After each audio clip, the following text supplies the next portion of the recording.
At the same time, though, it is primary day. There are still elections happening here. Big ones, too. In Washington, that's right, or sorry, here in America. So the biggest one everybody's eyes are on, let's put this up there on the screen, is the Ohio Senate race, where the Republican Senate primary to replace retiring Senator Rob Portman. So obviously that is between JD Vance, who's been endorsed by Donald Trump, Mike Gibbons, Matt Dolan, Jane Timken, and Josh Mandel. I always say at these types of segments, full disclosure, I've been friends with JD Vance for like 7 years, so take anything that I say with a grain of salt. I think it's important that people know that whenever you're giving an analysis about a certain type of campaign. Now, in terms of how the polls are going for him, let's put this up there on the screen from Real Clear Politics. So Vance was not doing so well. He was roughly tied there with Josh Mandel until Trump came into the race and endorsed him a couple of weeks out. He's the green line for those He's the green line for those who are just watching there. He currently clocks in on the day of the election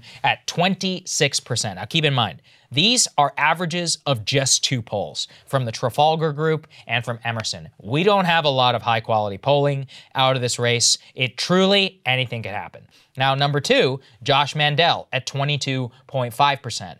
Then Dolan at 21.5%. Dolan is an interesting character.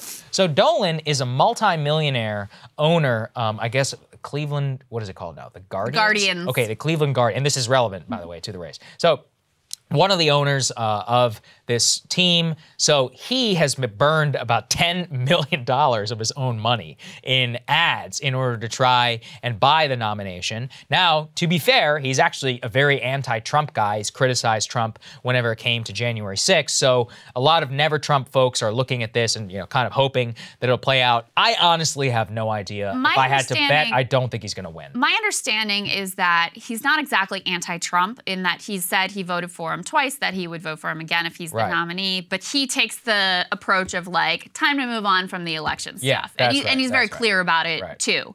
So he's sort of carved out this, his theory of the case is that you have Mandel and Vance and whoever the other one is that Mandel almost got in a fight with, Gibbons. They're kind of fighting over the same pool of like, super staunchly pro-Trump voters, and they're all angling to be like the most pro-Trump and, get in his best graces, which it is sort of sad to watch the way that this just becomes a single issue race around like who's the real Trump candidate. And so he basically says, okay, you all can fight over that group of voters, which is almost undeniably the, majority of the Republican Party. But because you have a divide here, I'm going to go after this group that isn't so excited about talking about January 6th and a rigged election for the rest of their entire lives. And here in the final days, there have been multiple polls that show him definitely surging here at the end. I think that part seems pretty undeniable. That is undeniable. Will he be able to make up ground and, actually best JD Vance, who seems to be in the pole position right now? Hard to say. I think it probably still, it's definitely still JD's race to lose at this point, but it is interesting that surge and that strategy. And he also has been, until very recently, effectively immune. People weren't really focusing on it. No, not at all. So they're beating each, their Club for Growth beating up JD Vance, and the 2 other ones almost getting in a fist fight, and like lots of mudslinging between the 3 of them. And he's sort of come through unscathed until very recently when they saw him rising in the polls. And now the central attack on him is like, how could you change the name of the Cleveland Indians to the Cleveland Guardians? We're horrified by Which is funny. I mean, probably a pretty good attack and there Trump, in the Trump primary. said something about Trump it too. said something about it too whenever he put out a statement. So, what you referenced there is a very interesting civil war that I'll try and break down as best as I can. Josh Mandel's race is being run by Ted Cruz's former campaign manager, and Ted Cruz world, kind of what I call the true con world, is all in on Josh Mandel. They hate JD Vance, mostly because of his position on economics, and they don't view him as trustworthy. They've been trying to hit him with Never Trump. So then the Club for Growth, which is extraordinarily libertarian in its economic outlook, has been going after JD. JD has been countering them, calling them the Club for Chinese Growth, which I think is funny. This culminated in a major fight between Donald Trump and JD Vance and the Club for Growth because after Trump endorsed JD, basically, David McIntosh, the head of the Club for Growth, made it known he will be putting out continuing more tens of millions of dollars behind Josh. So Trump had his advisor text David McIntosh and say, go fuck yourself. So clearly, a big war. I mean, the Club for Growth is a major spender of cash on the Republican side. It's, up there with huge, the Chamber heavy of Commerce. Hitter, long time. Right. I mean, massive, going back to the Tea Party days, Koch funded, very libertarian, pro-business, kind of big business in their outlook. That is a proxy fight, really, of almost Ted Cruz 2016, because he's allied with the Club for Growth, versus like Trump MAGA world. It has substance to it, but it's also very odd because the club has also endorsed Blake Masters in Arizona, who is frankly, even just as much of a populist type Republican senator. It's weird. I don't exactly know what's going on. If I could really characterize it for people, it's Ted Cruz versus Donald Trump all over again. And likely, and again, Cruz is probably going to lose. Cruz is touring the state right now, actually, with Josh Mandel. And Hawley, I think, is there on behalf Hawley's of there on behalf of JD Vance. We're going to talk to Jordan Chariton, who is on the ground in Ohio, and he got some exclusive interviews with voters, Republican voters, who are coming out of a JD Vance event. So, these are people who are likely to be inclined toward JD Vance.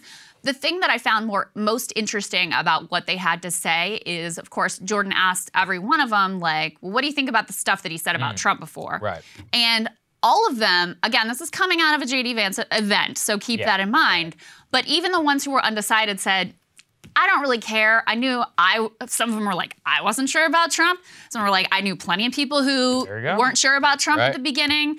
And there was very much like, he owned up to his mistakes and it's okay. So I do think, that Trump giving him the nod sort of made it okay for voters to be like, okay, he made a mistake in their view, a mistake. And now he's come to see the light and he's one of us. There was even one woman who was like, oh, the people who changed their mind about Trump, those are the best people. So that's a forgiving view. So anyway, anyway, I guess Trump coming in, endorsing him, there's no doubt that has definitely had a significant impact on the race. And even if Vance ultimately gets edged out by what's-his-face Dolan, I think that you still have to look at this race and see that, Trump really did play a kind of kingmaker here. He played a big significantly upended the thing. Peter Thiel, also, billionaire, very significant in this race, because at the beginning, JD Vance was not doing well. No, he was fourth. They were running ads with all of his old Trump comments. It was not landing well with people. And so he was doing extremely poorly.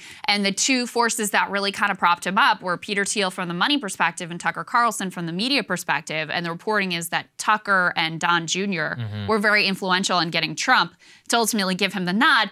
There was a little bit of an indication that maybe Trump's whole heart wasn't into this thing, or he just endorsed whoever he was told to endorse here ultimately because he didn't quite get the name right. Let's take a listen to that sound. That's what they're waiting for. They're waiting for one race. We've endorsed Dr. Oz. We've endorsed JP, right? JD Mandel, and he's doing great. They're all doing good. JP Mandel. JD Mandel. JD, wow. Okay. No, true Trumpian moment. Cable news is ripping us apart, dividing the country, making it impossible to function as a society, and making it impossible to know just what is true and what is false. But the good news is they are failing and they know it. That is why we're building something new, a new mainstream, a healthier one, something more trustworthy, something that we are going to need in one of the most pivotal times in American history. We are building up here for the midterms, for the upcoming presidential election, but we need your help. So if you can help us out by becoming a premium member today at breakingpoints.com, we're trying to change America for the better and the entire world. So what are you waiting for, guys? Go to breakingpoints.com and sign up and help us build a new mainstream.